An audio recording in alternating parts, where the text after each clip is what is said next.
Hello and welcome to the Penguin Prof channel. In today's episode, this is going to be part of my college success series, and I want to talk about, in general terms, how to succeed in actually my biology class.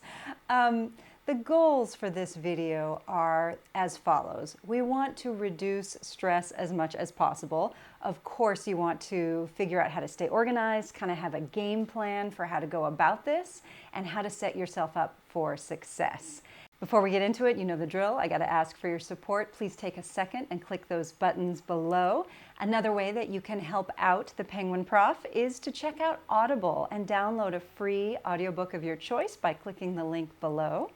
I just finished a fantastic book read by the author, Mike Massimino, who is an astronaut, and of course the book is a lot about his experiences with NASA and working on the Hubble telescope. But the book is actually about a lot more than that. It's about achieving your dreams, and it's a really very inspirational book, and I highly recommend it.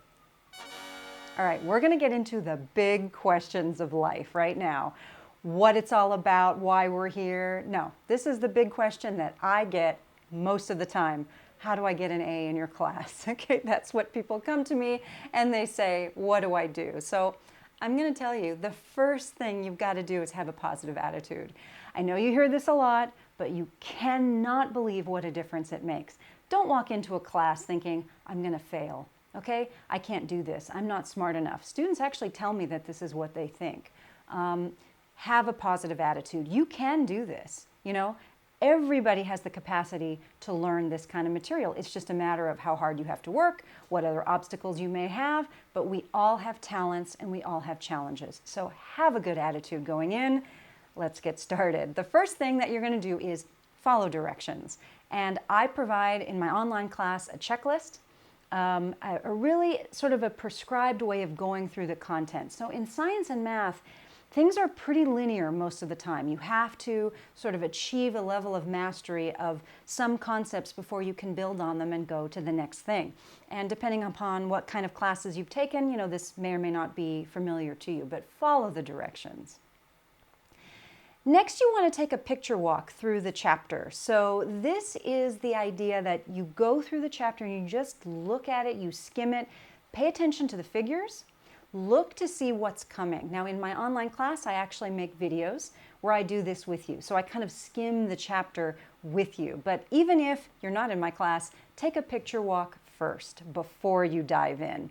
When you dive in, now you're really reading the chapter and paying attention and taking notes and really sort of, you know, focusing on all the details. I have a video, if you're interested, on some suggestions for how to take notes, and write down your questions as they come up.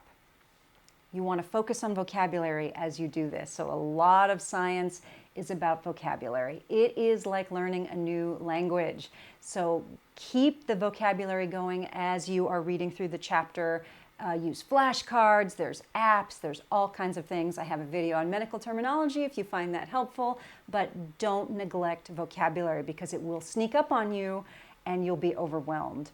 Next, you want to watch my tutorials. Again, obviously for my students, I make these tutorials to help you as you go and to explain the most complex concepts from the chapter. So take notes on those. Then go back to the chapter and now reread and focus on the diagrams. I recommend that you draw and copy as many of the diagrams as you can and focus on what they mean. So many students will look at diagrams like this and just zone out. I can't do this, I don't understand it, and move on. That is exactly the wrong thing to do. You need to get that science is a lot about data and diagrams and figures. This is where the content is. Ladies and gentlemen, this is where you want to spend your time. Don't skip these. This might be the time to remember that positive attitude from the beginning. You can do it. Don't let these figures get you down. You want to look at the practice questions at the end of the chapter. That's a really good time to go through those. I also have helpful hints and study guides and practice questions for my students. This is a really good time to go through those. Make sure that you know the answers to those. And if you don't, get help. Get help from your professor, from a tutor, get in a study group, do something. Don't just go into an exam and have all these questions that you haven't figured out yet, right? I use Padlet for my classes so that as questions come up, we post to Padlet, and then my online classes, I answer all those Padlet questions once a week in my virtual office hours. And I use Padlet in my face-to-face classes as well. Padlet is awesome. If you're not in my class, sorry. Prepare for exams regularly. This is my last sort of really big idea. Don't wait until the exam to start preparing for it. So you want to think about all your study sessions as preparation for those exams. Work on the new material and then what I call, oh yeah. So you look at the previous material that you've already studied and, oh yeah, I know that, and oh yeah, I remember that, and oh yeah, let's draw that, cycle out again. So we keep it fresh, spaced repetition and constant review. That is the way to do this. And I can't recommend enough, do it in groups. Get yourself into a study group, go to office hours, go to Open Lab, whatever you have available to you, try not to do this by yourself. So to recap, you gotta have a positive attitude. Next, you wanna follow the plan, the syllabus, the checklist, do it in order. Next, you wanna take a picture walk through the chapter, so get an idea of where it's going. Then read the chapter, take the notes, write down your questions, focus. Then watch the tutorials, take notes on those. Then reread the chapter and focus on the diagrams and get your questions answered. And don't forget, oh yeah, your notes, spaced repetition, don't wait until the last minute. I know everybody's told you that before, but if you follow these guidelines, you are setting yourself up for success and actually for an A. I know it's a lot of work, but you know what? That's why A's are worth as much as they are. Of course, like everything in life, results are not guaranteed.